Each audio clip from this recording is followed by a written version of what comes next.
Welcome to the Deep Dive. Today we're plunging into a subject that, well, it really defines how some historical figures don't just exist in the past. They actively, powerfully shape our present. Absolutely. They cast long shadows. Exactly. And I want you, our listener, to just consider for a moment how much of the very structure of our modern world, our legal systems, our schools, even how we think about national identity, how much of that might owe its existence fundamentally to one single individual. It's a staggering thought when you really break it down. It truly is. And that individual, as the incredibly rich source material we're looking at today reveals, is none other than Napoleon Bonaparte. A name everyone knows, but maybe not the full depth of his impact. Right. He is, without doubt, one of history's most complex figures, controversial, certainly, and profoundly influential. These sources we have provide just an amazing portrait of him. They really do, tracing everything right from his origins. All the way through his, frankly, remarkable journey. Military, political ascendance, those huge reforms he pushed through. The wars, of course. The continent-spanning wars. You can't forget those. And then the downfall, the drama of it all, and this legacy that we're still, grappling with today. Absolutely. Still debated. So our mission today really is to pull out the key insights from all this material. We want to understand not just who Napoleon was, but how his life, his own story, kind of mirrored and then fundamentally shaped the massive transformations sweeping Europe back then. Late 18th, early 19th century. A time of huge upheaval. Exactly. And how he laid the groundwork for so much stuff we take it for granted now. So let's unpack this journey. Let's get into the mind and the impact of Napoleon, this architect of so much of our world. And what's truly captivating, I think, is how his personal story, his individual path, it just intertwines so deeply with these larger historical forces. The whole continent was shifting underfoot. A real convergence, a man and his moment. Precisely. And what a moment it was. Okay. So to really get him, we have to start right at the beginning. Understand where he came from. Napoleon Bonaparte, born August 15th, 1769, on Corsica. And Corsica itself is key here. It wasn't just some random island. It had this fierce, unique identity. Our sources really highlight that. It had only just a year before he was born, in 1768, been formally handed over from the Republic of Genoa to France. Right. So when Napoleon enters the world, Corsica is in this really volatile state, still figuring out its relationship with France after centuries under Genoa, and even before that, its own periods of independence. Tension was high. That historical backdrop is, absolutely critical. You can see how it would imprint on the young mind. Deeply. The material describes this profound tension, between the Corsican nationalists, people like Pasquale Paoli, who fiercely resisted the French, and those who, started to accept or work with the French administration. A divided loyalty. Exactly. And being caught in that, between this cherished local identity and this powerful, imposing new French one, it seems to have fueled young Napoleon's sense of nationalism, initially Corsican nationalism, mind you. Right, not French at first. Not at all. And it fueled this raw, almost defiant ambition. He often felt like an outsider, excluded among the established French elites, especially when he later went to school in France. And that exclusion, interestingly, it wasn't a weakness. It seems not. Surprisingly, it seems to have been a catalyst. It forged this introverted, intensely studious personality, highly ambitious, incredibly focused. He had something massive to prove. To France, to Corsica, maybe just to himself. Probably all of the above. That idea that his early challenges became catalysts. It's really interesting, almost a classic underdog story in a way. In some respects, yes. And his family background plays into this too. His parents, Carlo Bonaparte and Letizia Ramolino, they were minor Corsican nobility. Nobility didn't necessarily mean wealth back then. Right, they were struggling financially. Definitely struggling, especially after the French took over. And Carlo's decision, it was pivotal. After initially being involved with Paoli and the independence movement, he switched sides. He accepted French rule. Became Corsica's representative at Louis VI's court even. He did. He saw it as the way forward for the family, integrating them into the French system. This was crucial for Napoleon's future. How so? Well, Carlo's strategic move ensured Napoleon got access to French language, French culture, French education, even though he was still steeped in Corsican ways. But he still felt like an outsider. Oh, absolutely. That foreigner label, often mocked, stuck with him in those early school years. He was sent off to Brienne Military Academy when he was just, 10? in 1779. Because of the family finances and his father's new French connections. Exactly. Secured a royal scholarship. And the sources note, even though he was disciplined, excelled in things like math, geography, obviously vital for a military career. Especially artillery. Precisely. He was often ostracized. His thick Corsican accent, his background, maybe even his clothes weren't quite right compared to the aristocratic French boys. You can just picture it, that constant feeling of not quite fitting in. And instead of breaking him, it forged this deep resilience, this fierce, almost obsessive drive to succeed, to prove everyone wrong. He poured himself into his studies. Finding solace there. And strength. And you can almost feel that ambition building, that steel forming in his character. It makes you wonder, doesn't it, how many historical figures found their drive in overcoming early adversity? It's a recurring theme. And during these years at Brienne, he developed this intense interest in military history and strategy. Just devoured accounts of ancient battles. Caesar, Alexander, Hannibal. The greats. He studied their tactics, their logistics, even the psychology of warfare. This deep dive into the past, it really formed the foundation for his own later, quite revolutionary approach to war. And his academic ability didn't go unnoticed. No, his aptitude, especially in math, got him into the prestigious École Militaire in Paris in 1784. A huge step up, accelerating his career path. And the education there was top-notch. Absolutely cutting edge for the time, based on the leading military theorists, people like Guibert, Dutheil. They were advocating for more mobile warfare, massed artillery. It solidified Napoleon's own ideas about modernizing classical tactics. Moving beyond the old rigid ways. Exactly. But if we connect this to the bigger picture, his curiosity went way beyond just military stuff. He wasn't simply a soldier in training. It was an intellectual. A burgeoning one, Yeah. A real product of the Enlightenment. He was reading Montesquieu, Rousseau, Voltaire. The big thinkers of the age. The very ones. Ideas about separation of powers, the social contract, popular sovereignty, individual liberty, a secular state. These weren't just abstract concepts to him. They were shaping his vision. Profoundly, laying the groundwork for how he'd later want to rebuild France. Not just as a military force, but as a modern legal state. Strong central authority, but founded on rational principles. It's incredible, really, how the books you read as a young person can literally set the course for history. It shows the power of ideas, doesn't it? Especially when they land in a mind like his at a time like that. Absolutely. A testament to intellectual curiosity meeting opportunity.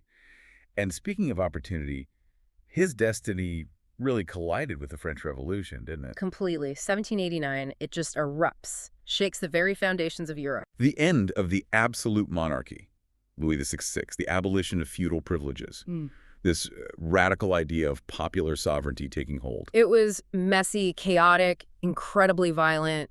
You had the terror aristocrats fleeing or facing the guillotine, the king and queen themselves. Unprecedented upheaval. And crucially for Napoleon, this turmoil ripped through the army. Many officers, mostly nobles, either left the country or were just deeply distrustful of the revolution. Creating a vacuum. A massive vacuum, particularly in the higher ranks. And this chaos, ironically, created these unbelievable opportunities for young, ambitious, talented officers like Napoleon guys, not from the old guard, to rise incredibly fast, based on merit, not birth. Something that just wouldn't have happened before. Almost impossible before. And rise he did. The Siege of Toulon, 1793. That's often seen as the first big moment, right? His real debut on the national stage. Definitely a major turning point. Toulon was this vital port in the south, and it was occupied by British, Spanish, French royalist forces. Getting it back was huge for the Republic's morale, a massive symbolic victory needed. And Napoleon was just an artillery commander there initially. Yeah, brought in as a subordinate. But he quickly saw the existing siege plan wasn't going to work. And this is where his genius starts to really show. He wasn't just taking orders. Exactly. He started devising solutions. He understood artillery. He understood the terrain. He proposed this bold, innovative plan. Concentrate the artillery fire on the heights overlooking the harbor, especially this one fort, Les Guillettes. The idea being? Force the British fleet out. Make their position untenable. If the ships leave, the land forces are cut off, the city falls. It was remarkably clear-sighted for a young officer. And it worked. Brilliantly. Yeah. His execution, his direction of the artillery was apparently superb. It got him noticed immediately by the army command and, crucially, by political figures in Paris, like Augustin Robespierre. Maximilian's brother. The very same. And that success earned him an immediate promotion. General de Brigade. brigadier general. And suddenly he had powerful supporters in Paris. And what's key here, you mentioned, is how he was both fighting the Republic's enemies and championing its ideals. Yes, that blend is crucial. His military skill was undeniable, but he also aligned himself ideologically with the revolution. That combination allowed him to be seen as more than just a soldier. It opened the door to a much bigger political future. And that future really exploded onto the world stage with the Italian campaign, starting in 1796. This is where he truly cements his reputation, right? Shows the world his mastery of strategy. Oh, absolutely. It was a masterclass. And it was doubly important, militarily against Austria and its allies, but also politically for the Directory back in France, which desperately needed victories and, frankly, money. And Italy at the time Yeah. wasn't a unified country. Not at all. A real patchwork of small states, kingdoms, duchies, many under Austrian influence, a buffer zone against France. And Napoleon's performance there was exceptional. Understatement. His organizational skill, his ability to motivate this often poorly equipped army, it was incredible. He just racked up victory after victory, often against larger forces. How? What were his tactics? He really innovated. Rapid movement was key, yes, but also his use of the corps d'armée system, these self-sufficient mini-armies. Infantry, cavalry, artillery, all in one unit. Exactly. They could operate independently, converge on the enemy from multiple directions. It gave him incredible speed, flexibility, a total shock to the older, more rigid armies he was facing. They just moved as one big block. Pretty much. Slow, predictable. Napoleon also mastered the art of hitting the enemy's rear, cutting their supply lines, their communications, demoralizing them before the main battle even started. Wow. So this wasn't just winning battles. This was fundamentally rewriting the rules of war. Absolutely. A radical departure from 18th century norms. Mobility, surprise, strategic brilliance. That was the core of his new approach. He wasn't just a great general, he was a military innovator, like the historical figures he'd studied, but for a new age. And his actions in Italy, they weren't just military. Far from it. He was already thinking bigger. He actively reshaped the political map there. He took these small states and turned them into new sister republics, like the Cisalpine Republic. Spreading French revolutionary ideals. Spreading the ideals, yes, but also establishing French dominance, extracting resources. It completely changed the balance of power in the region, creating this belt of states allied with or controlled by France. So the question you raised earlier, military commander or state builder? The Italian campaign strongly suggests state builder.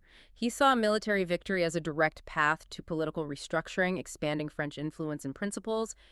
He had a vision. A grand vision. And it seems there was a personal element, too. The sources mention him getting quite wealthy from this campaign. Yes, that's the controversial part. War spoils, indemnities forced on conquered territories, seizing property, famously looting incredible amounts of art to send back to France. Filling the Louvre. Among other places. And this personal wealth, it gave him independence. He wasn't just reliant on the politicians in Paris anymore. He had his own resources to fund his ambitions. Which raises that question about leaders personally profiting from conflict. It's a timeless ethical dilemma, isn't it? But practically, for Napoleon, that wealth was crucial. It transformed him from a general working for the state into an independent power broker. Setting the stage for his next move. Exactly. And that move came in 1799, the coup of 18 Brumaire. Leveraging his huge popularity, the public's exhaustion with the Directory's instability, he seized power, became first consul, essentially the leader of France. And France at that point was still a mess. Oh, absolutely. Still dealing with internal conflicts, economic chaos, bandits, external threats. It was far from stable. So his first job was just restore order. Restore order, stabilize the nation. And he did it through sweeping reforms. First step, centralize power. He dramatically increased Paris's control over local government, appointing prefects instead of relying on elected officials, making the state machine much more efficient. Laying the groundwork for a modern bureaucracy. Precisely. Efficient tax collection, efficient conscription, efficient law enforcement, building the apparatus of a strong central state. And this culminated in 1804. When he declared himself emperor of the French, establishing the first French Empire, confirmed by a plebiscite, a popular vote. So not quite like the old kings. No, it was a new kind of monarchy. He tried to blend revolutionary ideas, equality before the law, meritocracy with the authority and stability of a monarch. He presented himself as chosen by the people, not by God. trying to appeal to both revolutionaries and those who wanted order. Bridging the gap left by the Revolution. That was the aim. And of all his reforms, the one that really echoes down the centuries is the Code Napoleon, the Civil Code, also from 1804. Absolutely, one of his most enduring achievements. It basically swept away the tangled mess of old feudal laws and local customs across France, replaced it with a single, clear, codified system of law, Standardized, written down. and then exported across his empire. Its core ideas, individual rights, property security, equality before the law, for all men, the rule of law were revolutionary then, and hugely influential everywhere. Still the basis for law in many places today. Amazingly, yes. Parts of Europe, Louisiana, Quebec, Latin America, its structure and principles are still there. Now, it wasn't perfect, of course. Also, Well, while it codified rights, it also strongly reflected the patriarchal views of the time. It actually reinforced the husband's authority over the wife, making married women legal minors in many respects. Limited rights to property, divorce was difficult for women. so progressive in some ways, but limited by the era's biases. Exactly. It shows how even reformers are products of their time. But overall, it massively simplified legal processes, standardized contracts, property, inheritance. It made daily life and commerce much more predictable and secure. You probably interact with legal principles derived from it every day without even realizing. Fascinating. And he didn't stop at law. He tackled education, too. Oh, yes. He centralized the whole system, brought it under state control. Out went the old church-run schools. In came a more uniform, secular system. Big emphasis on technical and military training. The lycées. The lycées, yes. Secondary schools designed to produce capable administrators and officers. Crucially, they were meant to be based on merit. Not just for the aristocracy. No, the idea was to find talent anywhere. Middle class, even lower classes, create a path for ambitious, capable people regardless of birth. This was radical. It fostered social mobility, national unity, built loyalty to the state. A truly modern approach to building a nation's human capital. You could say that. He understood a strong state needed skilled people at all levels. And the economy. France was in bad shape financially after the revolution. Terrible shape. So he reformed the tax system, made it more equitable, much more efficient. State revenues went way up. And where did that money go? Infrastructure was a big one. Huge investment in roads, canals, bridges, connecting the country, boosting trade. Also into new factories, trying to stimulate industry, and of course, Military. a massive amount went into military spending. But these investments, especially in infrastructure, really did boost France's economic power. Did he do anything else major economically? Absolutely. The creation of the Bank of France in 1800 was huge. It stabilized the currency, restored financial confidence after years of chaos.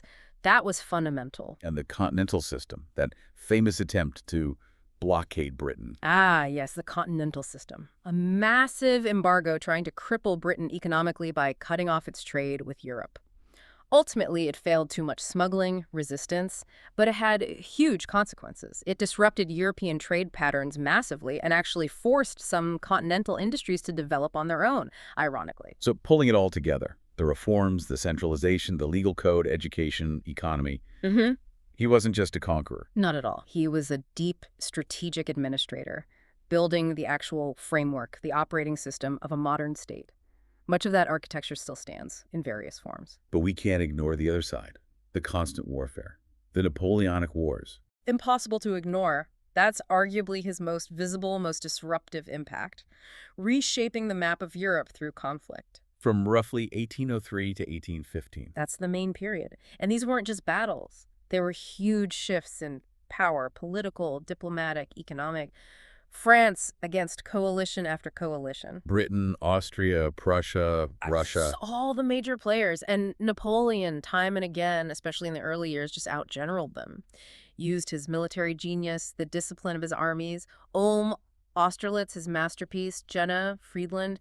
Stunning victories, often against bigger armies. A true master tactician. Yeah. But these wars, they had wider impacts beyond the battlefield. Immense impacts. Ironically, French occupation often fueled nationalism against France. People in Prussia, Spain, elsewhere started defining themselves as nations in opposition to him. Strengthening the idea of the nation state. Definitely. And the sheer scale of the wars, the administrative needs, it accelerated the breakdown of old feudal structures across Europe, modernized political systems, even in places fighting him. So destruction leading to modernization. That paradox again. It seems so. The immense cost, the social disruption, It paradoxically forced reforms, created space for new political ideas, new national feelings to emerge from the wreckage. It's a deeply complex legacy. But even Napoleon's genius had limits. Every empire reaches its peak. For him, the turning point was Russia, 1812. The Russian campaign, an absolute catastrophe, the beginning of the end. He got to Moscow. He did. Took a largely deserted, burning Moscow. But the cost was immense. The brutal Russian winter, the enormous distances, the supply lines stretched to breaking. The scorched earth tactics of the Russians. Denying his army any supplies, and the constant harassment by the Russian army and partisans. The retreat was just horrific. Starvation, frostbite, disease. His Grande Armée was decimated. Hundreds of thousands lost. Catastrophic losses. It shattered his army, drained his resources, and critically destroyed his aura of invincibility. Europe saw he could be beaten. And that led directly to new coalitions forming against him. Immediately. Everyone sensed weakness. Former allies turned, enemies grew bolder. It triggered the final coalition wars that brought him down. It's a stark lesson in overreach, hubris, and the power of geography and climate. Even the greatest strategist can't control the weather or the sheer will of a people defending their land. Precisely. And after that catastrophic failure, the end came relatively quickly, though not without a final dramatic twist. Right. 1814, the Allies finally march into Paris. Napoleon is forced to abdicate. Exiled to Elba, that little island off Italy. Seemed like the end. A rather small stage for such a huge figure. But then, the escape. The escape from Elba in February 1815. Incredible story. Slips past the guards, lands in France with a tiny force. And troops sent to arrest him end up joining him. Rallied them to his cause, marched on Paris. Louis VIII flees. It's the 100 Days. An unbelievable comeback. But ultimately short-lived. Very short-lived. His final gamble. It all came down to one battle. Waterloo, June 1815. Against Wellington and Blucher's Prussians. A close-run thing, by all accounts, but a decisive defeat for Napoleon. That was it. The end of his political and military career for good this time. And the final exile. Much further away. St. Helena. Remote volcanic island in the middle of the South Atlantic. Chosen specifically so he couldn't escape again. He died there in 1821. Under British guard. From Corsica to St. Helena. What an arc. Truly unparalleled. Rags to emperor, then back to exile. And his legacy. We touched on it, but it's worth circling back. It's not simple, is it?